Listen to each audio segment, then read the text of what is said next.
Hi, Hildron here from the CC with the promised update of the Macintosh SE.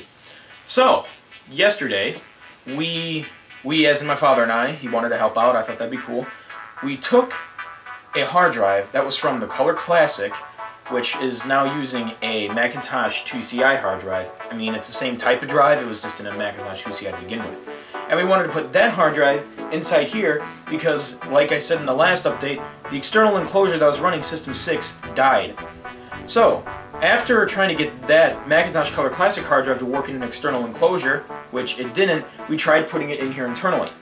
So we opened it up, we took the floppy disk drive out, and because this thing was ordered with two 800K drives, there was a cage in there that was specifically built for a floppy disk drive, not a hard drive.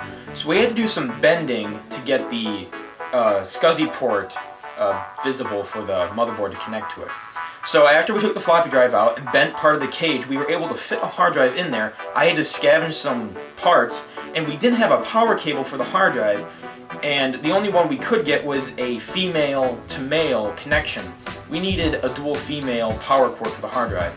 So we took the female end from one cable and another female end from another cable, and we had them spliced together.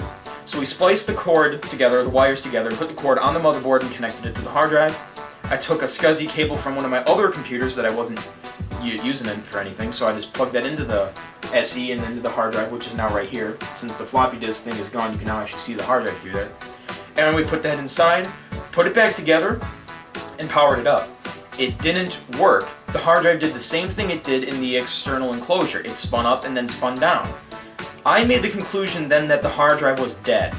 And after doing some research, it is actually a physical failure called the spin up and spin down failure. It's when the spindle motor can't get to a speed to make the hard drive usable, and it spins down and fails to complete a power on self-test, or a POST, I guess you could say. That is the acronym for that. So that hard drive was officially dead. I had a power Macintosh with an internal hard drive I could use.